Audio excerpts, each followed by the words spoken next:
James, honey, did something happen to you? After we got separated in that long hallway? Are you confusing me with someone else? You were always so forgetful. Remember that time in the hotel? Maria? You said you took everything, but you forgot that videotape we made. I wonder if it's still there. How do you know about that? Aren't you Maria?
It doesn't matter who I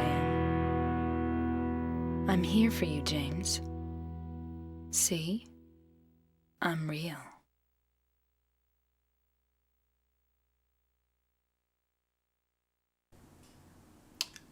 And welcome to Let's Play Silent Hill 2, naturally the sequel to Silent Hill 1, which I have already played on this channel, and I recommend you check it out, because it's super cool. Much like my Let's Play of Silent Hill 1, we are going to be doing everything, but it's going to be a while before we can get to that.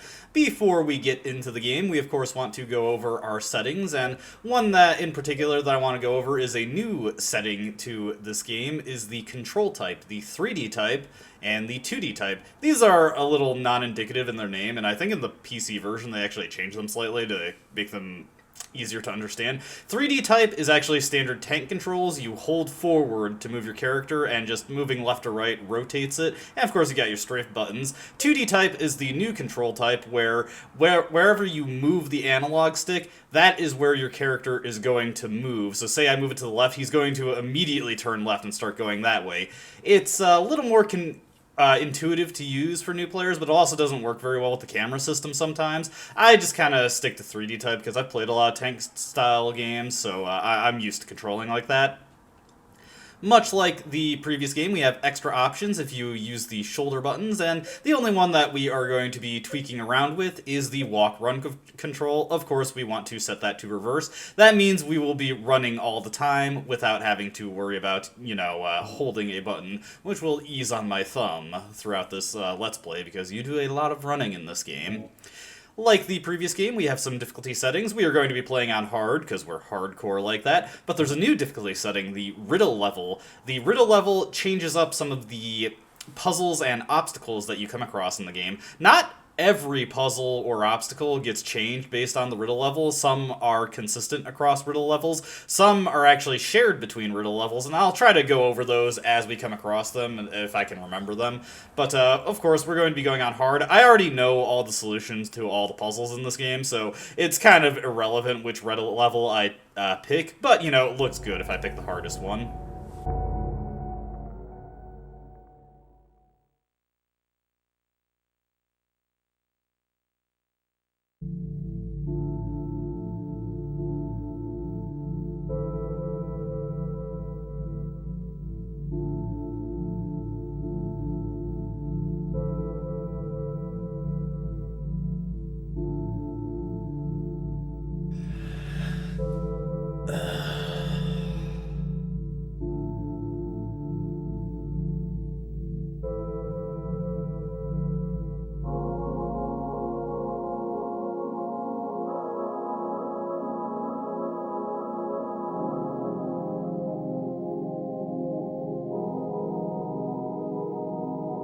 Mary, could you really be in this town? With the jump to PS2 hardware, we now have fully rendered 3D backgrounds rather than just, mix of pre-rendered backgrounds and textures as in the previous game. So we've got just the scuzziest, most disgusting bathroom the PS2 is capable of rendering. I do want to point out before we go further that I am playing the original Black Label PS2 version of the game. So this version of the game does not have some content that future releases of it does, but I do have the PC version with the Enhanced Edition mod installed, and I've got that to a point where I can show off most of the additional content there. But again, that's going to be a while before we get to that point. Just remember this bathroom for later if you're playing the PC version or the Xbox version or even just the Greatest Hits PS2 version or, God forbid, the HD collection, because this bathroom does actually have something on New Game Plus. But that's neither here nor there. Let's get out of here.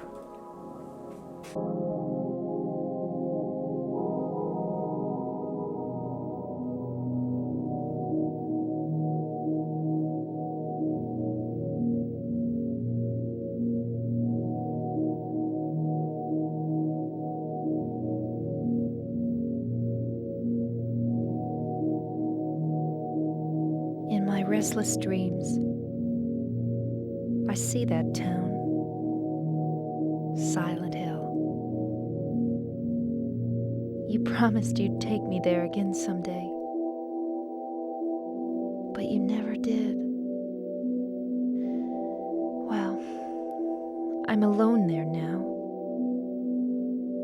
in our special place, waiting for you.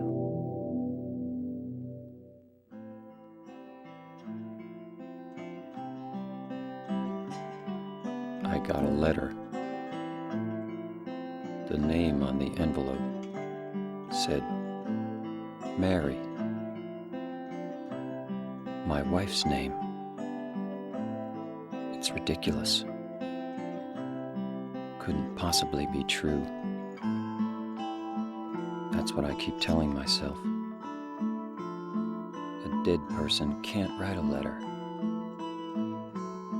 Mary died of that damn disease 3 years ago. So then, why am I looking for her? Our special place. What could she mean? This whole town was our special place. Does she mean the park on the lake?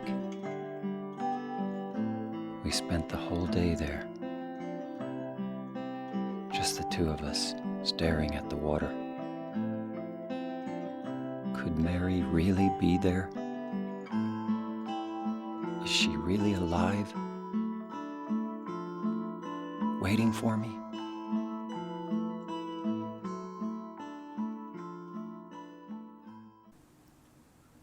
So, luckily for us, James wastes no time explaining his motivation for being in Silent Hill, and it's a deeply more personal one than just going on a vacation. James' wife died of a terminal illness 3 years ago, yet somehow he got a letter from her. You can examine the letter in your inventory at any time, and it will have the text that was read out to us by Mary at the start of the game. Additionally, James comes with a photo. Wonder if these items actually mean anything, or if they're just there for fun. But that's neither here nor there. So yes, we're going into Silent Hill to find a dead woman. And I just gotta give so much praise to the environmental design in this game. It just looks amazing. Part of the reason I made that derisive snipe, and not that I'm being contrarian by that, but the HD collection version of Silent Hill 2, pretty infamously removed a lot of the rendering on the backgrounds, the textures, decrease the fog effects, just all around the graphics look worse. Anyway, let's just go into Silent Hill. Oh, wait. Yes, there's a little bit of text that's actually pretty easy to miss, but James will not go into Silent Hill 2 until he collects the map from his car. James did kind of a jerkish parking job here, but I guess based on the quality of the bathroom, he had good reason to suspect that no one would be here, so he didn't really care. He's also not going to care to actually close his door. But yes, we get our first map of the game, map of Silent Hill. Interestingly, for ranking purposes, that map, it's the only one in the game that actually counts as an item, which is kind of strange, but whatever. But as you can see, we're just on the outskirts of the town, on the observation deck, and we just got to follow that path in there and get to Rosewater Park. That's James' first guess for a special place. Now, why did James park his car here and decide to hoof it? Well, if you head over this way, you can see that the expressway leading into Silent Hill has just been completely blocked off. So yeah, we got no choice but to walk here. Looks like we're not the only person here. Somebody's parked their van out here. Wonder if we'll meet the owner of that van. Well, that's neither here nor there. Let's follow the sign out to Toluca Lake. Now, I actually am going to get into a slight criticism that I have of Silent Hill 2. Silent Hill 2 has a lot of extended walking sequences, or sequences where you're just kind of waiting around for stuff to happen. And while it's great for building tension and atmosphere the first time you play the game, it is kind of annoying to have to go through this every time you replay the game, particularly when doing repeat playthroughs to get a 10-star ranking. So yeah, I'm not a huge fan of that decision. Silent Hill 1 had that great thing where you do New Game Plus, you skip the dream sequence, you don't have to do that again, and it's just a much faster paced game all around, so replaying it was a lot easier. We're going to get into replayability with this game later, because obviously we're going to be doing everything, so that's going to necessitate quite a few New Game Plus playthroughs, just like Silent Hill 1. Alright, heading out to this way. Something kind of drawing our attention to this well here. Just some other things I'd like to go over before I completely lose track of them. Strafing has been reworked in Silent Hill 2. On its surface, it works much the same as it did in Silent Hill 1, but there's not a set distance that you're going to strafe if you hit the button. You can actually do micro adjustments with it, and you can actually alternate really quickly. You can make James hit that yoinky splinky if you are good enough with your timing, and much like Silent Hill 1, there is a quick turn if you press the buttons simultaneously. Let's observe this well here.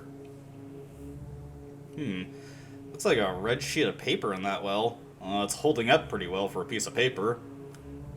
These red squares are the save points of the game. You'll find them all throughout Silent Hill, and you can, save your game at them. Much like the previous game, you are ranked on the number of saves you make in the game, and much like Silent Hill 2, you get 2 saves for a 10-star ranking. Heading through this gate, there is no way else we can go. We gotta go through the spooky graveyard. Hopefully nothing goes bump in the night here. Hey, I think I see someone.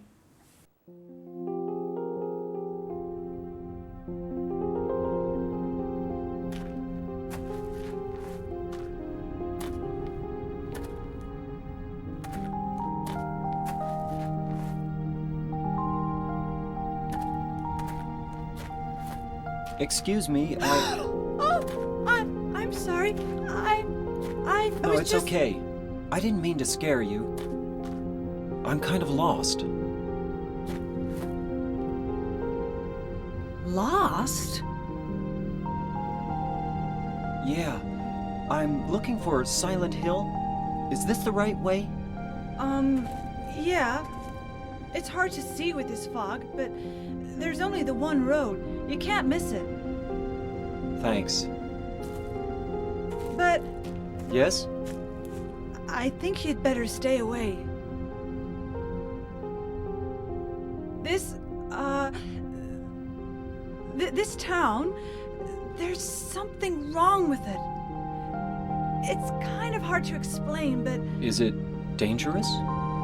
maybe. And it's not just the fog either. Okay, It's... I got it. I'll be careful. I'm not lying. No, I believe you. It's just...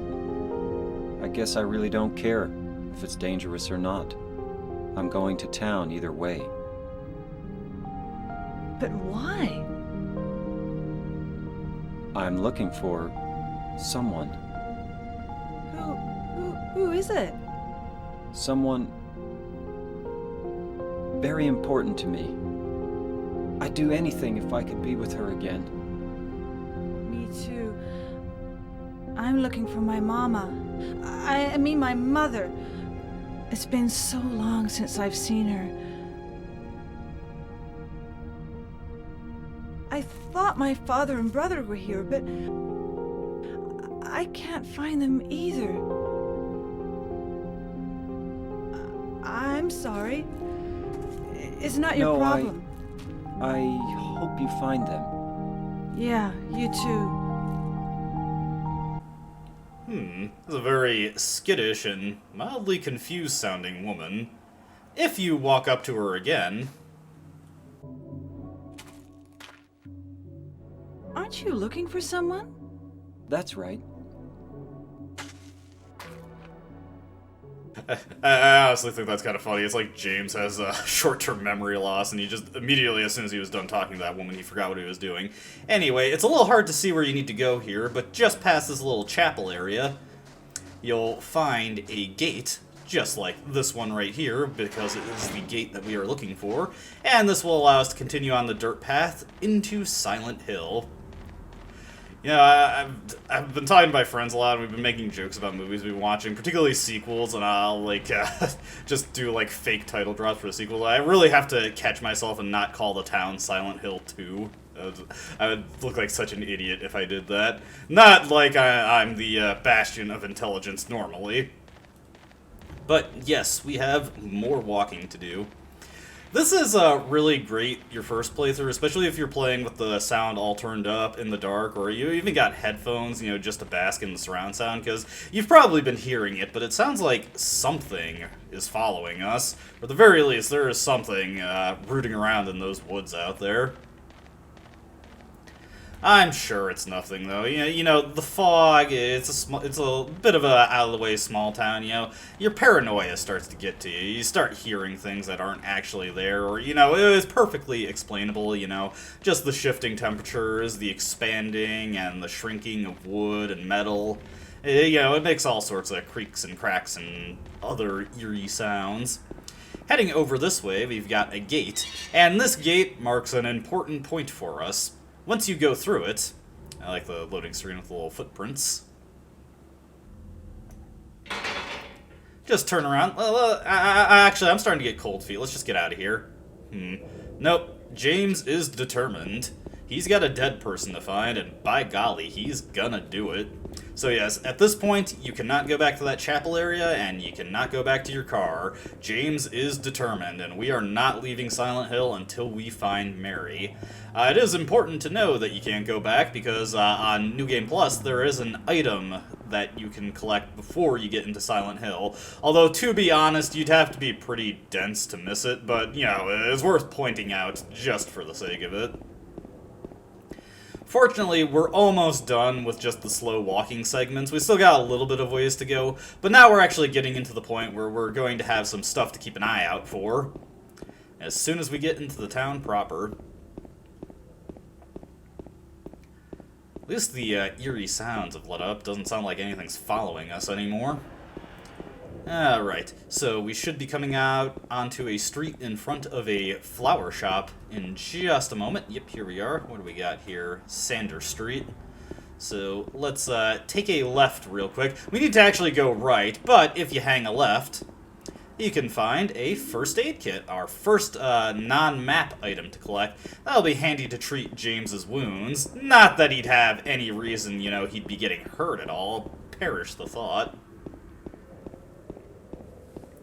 And heading a little deeper into the town. Oh. Yeesh. Did we just stumble on the plot of Christine or something? What was that?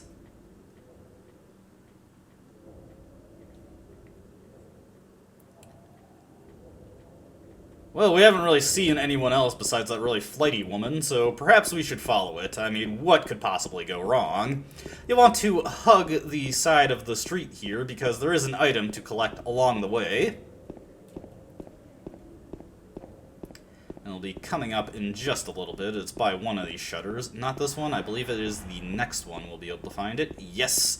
Here we get a health drink. Another health restorative item. This one not as powerful as the first aid kit. The first aid kit restores 50% of your health. The health drink only restores 25%. However, health drinks are a lot more common, as we are seeing here, as there are two in this little fenced-off area. There is also a sheet of paper to save your game at. I'm actually not sure what those squares are supposed to be. I've always just viewed them as like pieces of red construction paper, though the fact that they're not destroyed by being in water probably means that they're not. The game never really explains what they are. And maybe I should just refer to them as save points. Regardless, the strange figure that we saw was not here, so we need to go a little bit further. One of the things I would like to go over for hard mode is a bit about damage that you take. Now, it's commonly stated that damage that you take on hard mode is increased, and for the longest time I thought this was the case. However, based on my observations, in hard mode, you don't actually take increased damage. It just seems like James has less health. Now, functionally, that's pretty much the same thing as far as casual play goes, but it's handy to know for ranked modes. But that's neither here nor there. What the heck is that sound? Let's check it out.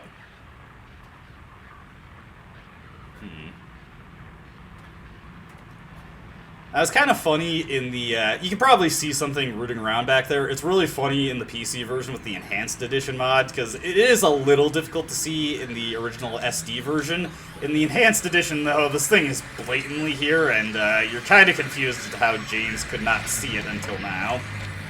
Oh boy. That thing does not look friendly. The fact that it was chowing down on what seems to be a corpse certainly adds to that perception. Luckily, we have options. Alright, so for this first fight, what we want to do is we want to quickly press R2 to bring up an aiming stance. I screwed it up. For this fight on hard mode, it is advisable... Is it dead? What the hell is it? It's not human. that you step forward to trigger its attack, then step back to avoid it. These things attack by spitting acid at you. It doesn't deal a lot of damage. I'd say it only does like 10 damage to you out of the 75 or 80 or so HP that James has on hard mode, but it does add up. These things are a lot less aggressive on normal mode. In normal mode, you can just walk up and bash this thing over the head, but on hard mode, you're pretty likely to take damage if you approach it carelessly, which I unfortunately did. Let's get out of here. Oh, yeah.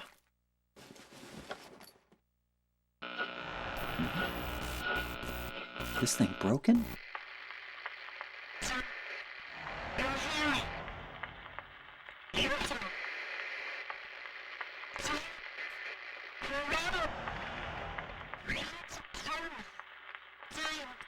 What the? I'd better take it anyway. I might need it.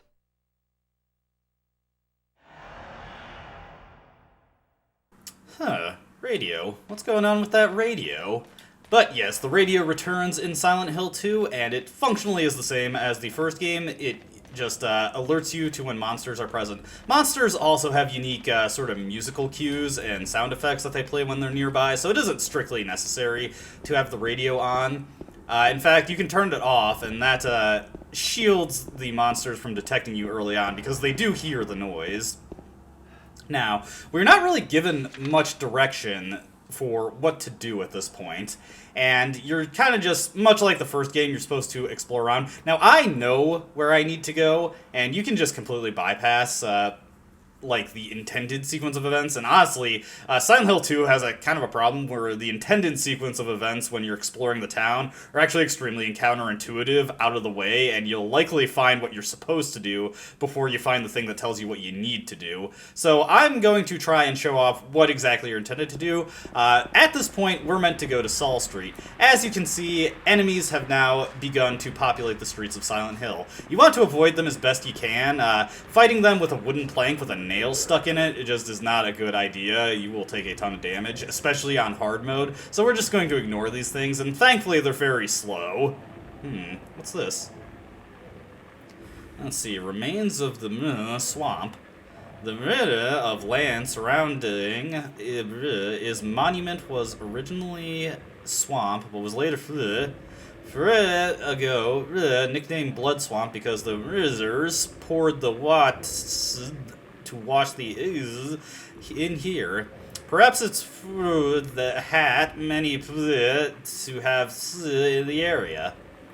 Now, interestingly, there is no way to read that in the PS2 version, but the PC version in the game files actually does have unaltered versions of the text for that monument. It's theorized that it was intended that there was going to be a way to unlock that at some point, and then that just got dummied out, but that's neither... It hasn't been confirmed. You'll notice that there's little road barriers with police tape.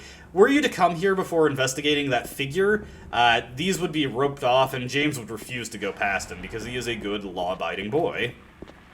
Now, this is part of the reason where, or part of the thing that leads to why the intended way to do things is so counterintuitive. That is so close to the first fight of the game, and that is in fact where we need to go to actually progress the game, directly progress the game, so you're more than likely to come across that when leaving that area first and get the item you need to continue.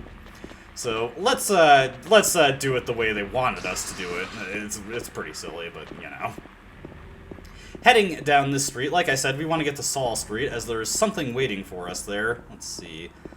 Inside the parking lot of the Happy Burger, got a first aid kit here. Want to keep an eye out for as many items as possible. It'll definitely be helpful on hard mode where we're liable to take a lot more damage. Once we get to the Happy Burger, we're actually relatively close to where we want to go. We want to head down Saul Street at this point and just continue this way. Yeah, you can spit up at me. I don't care. At the end of Saul Street, there will be a couple things awaiting us. A camper home, but if you go past it, you'll find this gate here.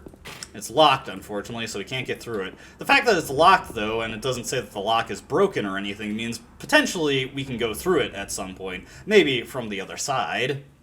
Now, inside this camper, there is a save point waiting for us. Nothing else, though, except... if I can get it. Here we go. Await at Bar Neely's. Bar Neely's is a slight mistranslation of Neely's Bar.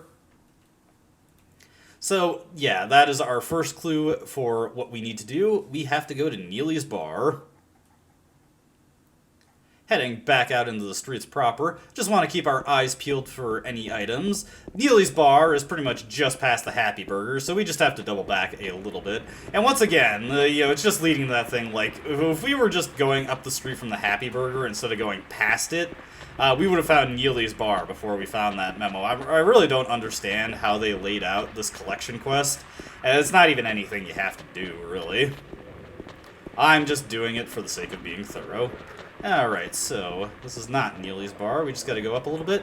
And thankfully the game does kind of focus on a little bit. The newspapered off windows indicate that we are at Neely's Bar. Coming into here, yeesh, it is dark here. What's this? There's a hole here. It's gone now. This is one of the most famous quotes from the game, funnily enough, because it doesn't really mean anything. You never have to read this. This is not a hint for anything. It's just such a non sequitur, and people have legitimately debated what the heck what this means. So it's just kind of taken on a life of its own. It's one of the more well-known quotes from Silent Hill 2, but you don't have to read it all. It doesn't affect anything. What does affect something is that we get a map here that indicates something at Martin Street. Strangely enough, it also indicates the camper home at Saul Street, even though we were just there. Whatever. But also, it indicated that there was something important about the apartments at the edge of this section of Silent Hill. I think it was the Wood Creek Apartments. Let me check the map again. I forget what the exact name of it. Woodside Apartments. I think the other apartment complex is called Blue Creek, and that's why I was getting them mixed up. I think there's a health drink around here somewhere, but I'm not super concerned about getting it. One thing to note about items in this game is that James will actually bob his head in the direction of items, indicating that he sees something. So that allows you to much more easily find items or be aware that items are in the area. So always pay attention to where James is looking. He'll also look towards enemies. You may hear a little sort of high-pitched creaky sound. That is indicating a different enemy than what we have seen so far. I forget what these big cockroach things are. I think they're like crawling terrors or something. These things on hard mode, they are actually phenomenally dangerous. If they come at you from head on, they can actually nip at James's toes repeatedly without any delay, and James is actually super inconsistent about kicking them. You can just kick them outright, you don't have to shoot them or hit them or anything, but James is very inconsistent about that, and they can just bite him repeatedly. Anyways, and I have had my entire health bar drained or even killed by that. Anyway, we grabbed an apartment key off of the corpse that is conspicuously dressed like James. We're not going to pay much mind to that. Picked up that health drink there. Now that we've got the apartment key, we can get to the apartments.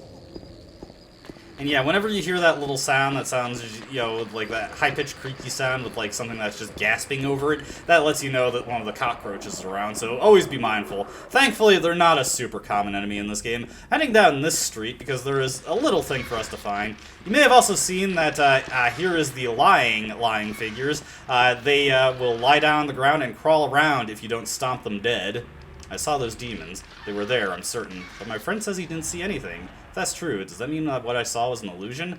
But whether that demon ate human beings was real, or whether it was just some kind of hallucination that my mind dreamed up, one thing I know for sure is that I'm beyond all hope. Seems like notes from some guy who stumbled into Silent Hill. It seems that they're attracted to light. That's why people who need light to see are their natural prey. They also react strongly to sound. If you want to go on living, you'd be better off just sitting in the dark and staying quiet. Even that probably won't save you. If you're going to try to fight them, the most important thing is to relax. It's dangerous to fire a gun while you're crazy with fear. Take good aim and then squeeze the trigger. And don't forget to finish them off. I think most of those creatures can be killed, even if they are tougher than people. What's this one say? Run away? And run away, run away, run away, run away, run away. All work and no play makes Jack a dull boy. But yeah, that's a section of, I wouldn't exactly call them tutorial notes, but a little bonus notes from another unfortunate soul who has wandered into Silent Hill. You don't have to read those. One thing to be wary of is make sure there aren't any lying figures closing in on you while you're trying to read those, because they are still active and they can still attack you while you're reading them. Inside this little Chinese restaurant overhang, you've got a first aid kit and handgun bullets. That'd be a lot more useful if we actually had a handgun to use them with, but who knows, maybe we'll get one in the near future. And that is pretty much everything you need to do in the town area proper. Now we are actually going to make use of that apartment key we got and go into the apartments. What exactly awaits us there, I have no clue, but that's the only lead we've got, so let's go on in. Before we do, though, let's just head a little forward. Be careful around that cockroach. Find this area gated off. Oh no! Uh-oh. Yep, here we go. Oh. Yeah, that is what I was talking about. The door that wakes in darkness, opening into nightmares. Okay, let's get the heck out of here. Oh, I better watch out. Yeah, as you can see, that thing is draining through my health. That's why you don't mess around in hard mode. Yeesh. It's okay, though. I knew I was gonna get hit by silly things with that. I just wanted to show off that door because it's easy to miss, but you do want to keep it in mind for later. Now, let's head into this apartment complex.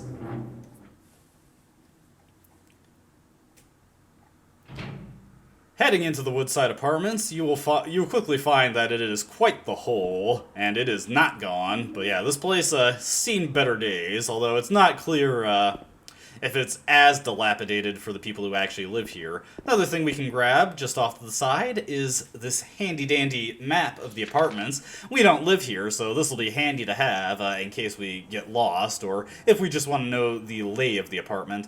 I've played this game enough that I know where to go in most cases without having to check maps, but it's always handy to have those. And we've got a save point. This is going to be the first one that we actually use, so let's just take advantage of that and make our very first save of the game. Just as a little extra thing you can do with save files, let me see. Oh no, that's not until you actually beat the game, but I will draw attention to that if I can remember. But that will be where we leave off this first part of Let's Play Silent Hill 2. When we return, we will be checking out the Woodside Apartments and hopefully find something that allows us some way to get to the Rosewater Park. All paths leading to that park seem to be blocked off. As always, I hope you enjoyed watching, and I hope to see you in the next video. Until then, though, goodbye.